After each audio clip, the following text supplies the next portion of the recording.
The Lord be with you. And with your spirit. A reading from the Holy Gospel according to Mark. Glory to you, O Lord. Jesus departed from there and came to his native place, accompanied by his disciples. When the Sabbath came, he began to teach in the synagogue, and many who heard him were astonished. They said, "Where did this man get all this? What kind of wisdom had been given to him? What mighty deeds are wrought by his hands? Is it not the carpenter son of Mary, and the brother of James and Joseph, and Judas and Simon? And are not his sisters here with us?" And they took offense at him. Jesus said to them, "A prophet is not without honor except in his native place, and among his own kin, and in his own house." So he was not able to perform any mighty deed there, apart from curing a few sick people by laying his hands on them. He was amazed at their lack of faith. The Gospel of the Lord. Praise to you, Lord Jesus Christ. My brothers and sisters, we are on the days that number of cases of COVID-19, coronavirus, has risen rapidly with 3-digit numbers daily. Today, July 4th of 2021, the city has reached over 5,000 cases. And the reality challenges us to look at our faith and look into the story of God to see if God is here with us or we are without God. Therefore, I would like to go with you to the story of Prophet Ezekiel. First, Ezekiel was asked by the Lord to go and meet the rebels, the Israelites. And remember, in this context, the Israelites rebels were not political rebels. But these are the people who rejected God and refused the plan God had for them. In other words, they went against God because they did not trust God had a better plan for them. What had faced the Israelites perhaps faces us around the world today.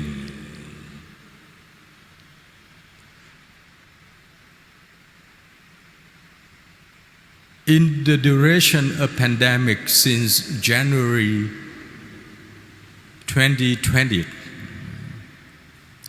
over 18 months, billions of people around the world have dealt, have gotten infected, have been challenged, have been unemployed, have been ran out of food and medical resources, the only one person who is still there with us is God. Last week, I received an email from Cardinal Oswald Garcias, the President Emeritus of the Catholic Bishops' Conference of India. In his email, he shared that in India, over 300 priests and the same numbers of religious nuns have been killed by COVID-19. And of course, there are more numbers of priests and religious people who have died from COVID-19, along with many other thousands of people in India. Look at what surrounds us and ask ourselves, what is the one and only importance of our lives throughout that 18 months? My answer is love. Only love can inspire many volunteers who dare to go forward to take the COVID test for people, to inject vaccine for people, to guard and protect and give treatment for those in isolation centers and hospitals. You might argue with me that they got paid. Yes, the enforcement people, the medical staff, they got paid. But don't forget, many rich people is now detained in the community affection. Money cannot buy everything. Only love can conquer everything. Therefore, now we go to the story that Mark described for us about the love among the Israelites that was rejected. Jesus, the son of Joseph, a carpenter in Nazareth, a son of Mary, a normal young woman in that village. Jesus was very familiar with people in his hometown. And whenever they see Jesus, they look at him with a prejudice. He came from a low-class family. He was unable to go to school. He was unable to have a lot of food and money and ability like any other synagogue officials. Jesus was the person who born in underdeserved condition. For the Jews, for the Israelites, for his contemporary people, Jesus was nothing. And look at what Mark described. Jesus returned hometown and entered into his synagogue, the synagogue that he had been traveled to with his parents, Joseph and Mary. But this time, on this Sabbath day, he preached for them. Mark said people, his audience, were astonished and they got jealous. How could this gentleman do many things that we could not? They got envy. So here, look at your lives. Look at your experiences. Have you been in that condition of getting jealous of somebody? And when you got jealous at somebody, sometimes you become blinded. You cannot see beyond that person. You can only see that person with your experience in the past or your hearing about that person. You heard about God. But can you experience God as who God is?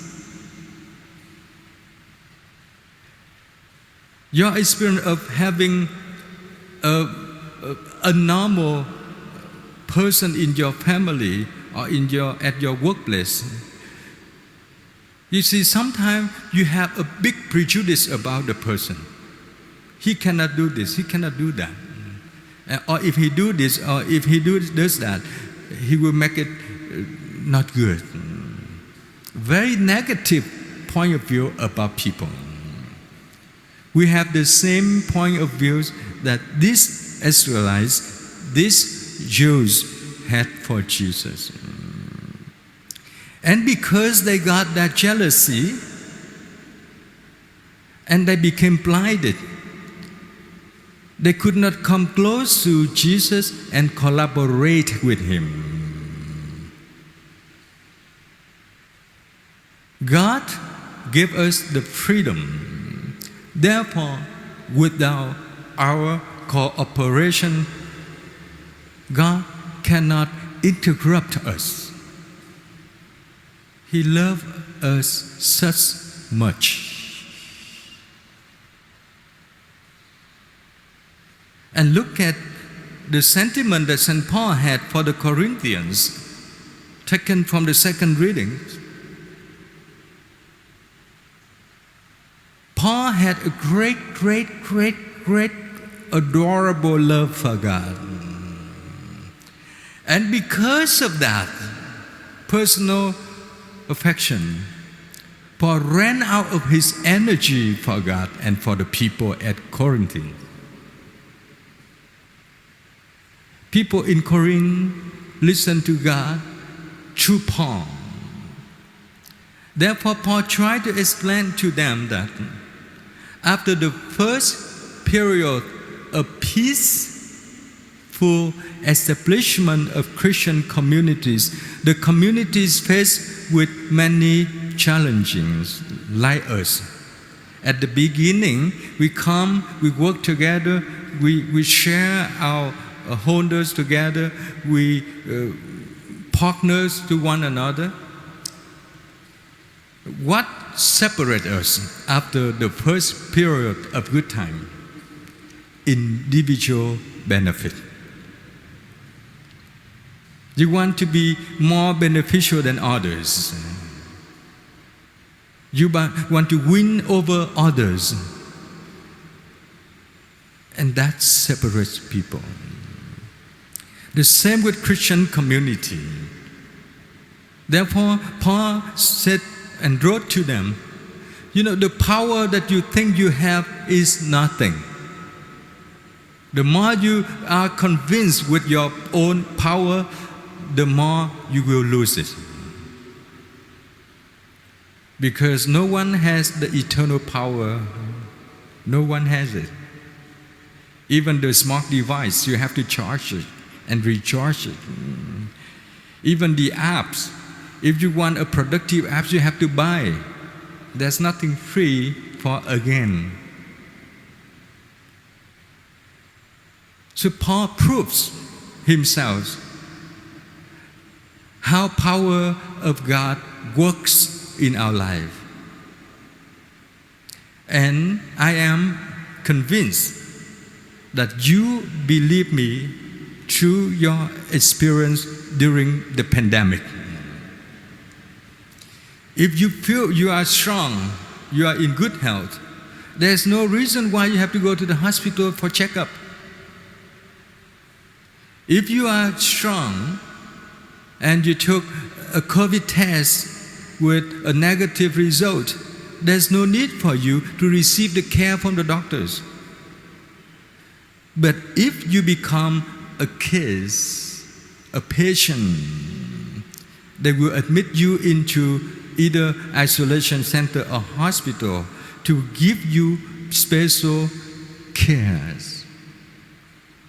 Because you become weakened, you need some external support to regain your internal power of life.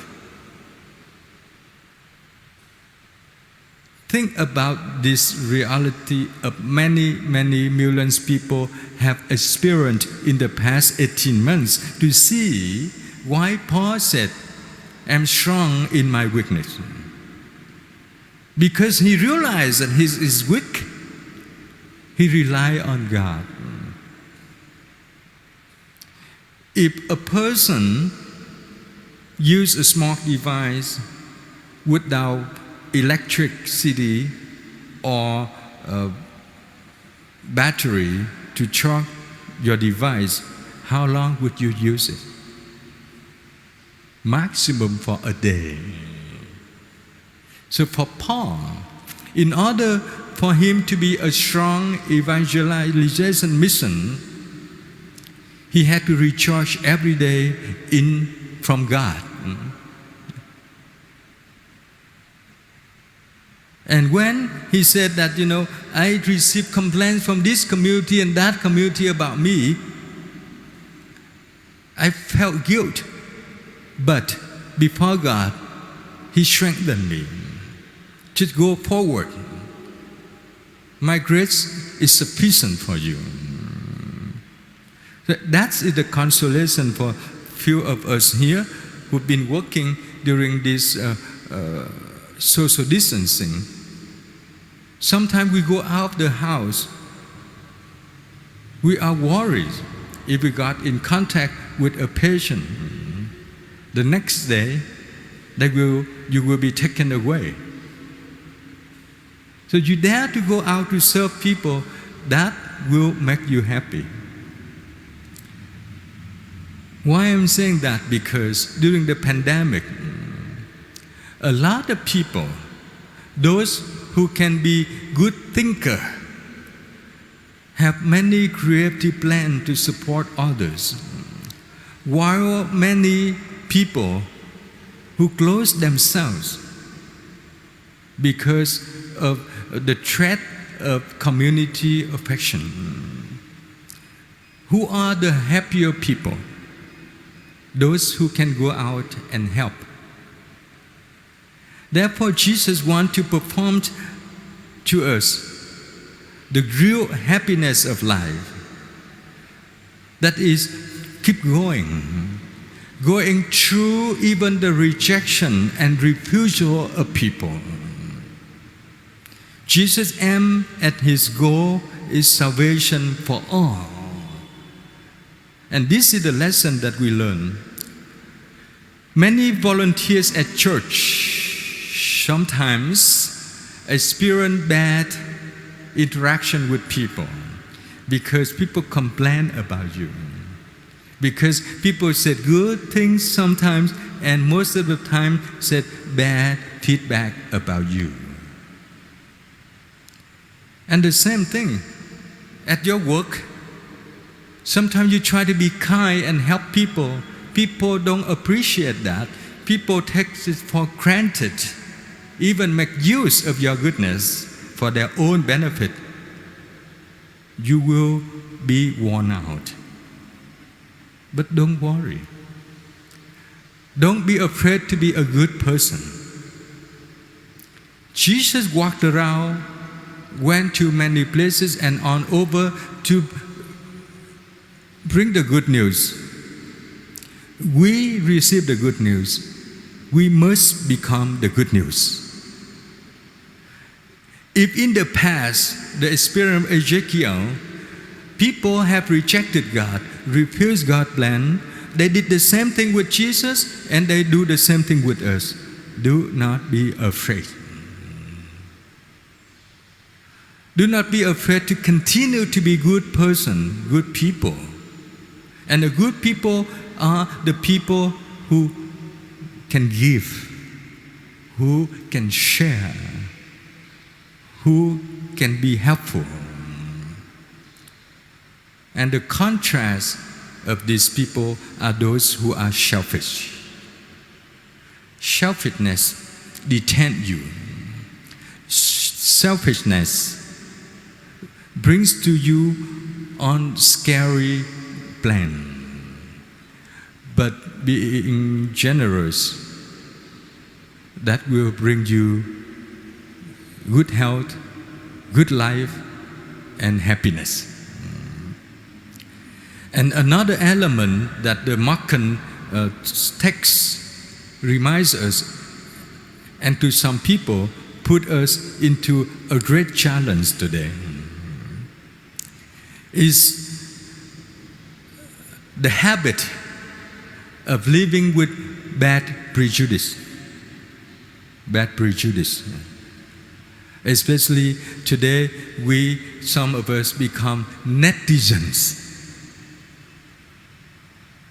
You have the network without borders. In the past, there were numbers of charitable organizations that they call themselves no borders. There is no country's borders. Everybody can be reachable, and they can reach out to everywhere to support people, provide care. But now, with the era of network, we become netizens, and our interaction get more effective. If you're disappointed at me and go online and put my picture on that and write a bad status about me, the whole world will look at me badly. What injustice is, people cannot get the fact, but they get fast feedback. They go with the trend, social trend, to attack people without knowing anything about that person. This is the challenge not for the society, but for our faith living. You know the 10 Commandments. You know that bad action would bring you to a bad situation. Even though no one could see you, you can create a fake social networking account and use it to attack people. No one could know you. God knows. God knows. Your conscience will be your condemnation. Therefore, today, Jesus asks of us, do not live like those people that Mark described in today's gospel. Live like Jesus. Even though people in the synagogue rejected Jesus, he kept going and meeting with people, and those who would like him to help, he helped. Do not let anything bother you. Let your heart live well with God's love.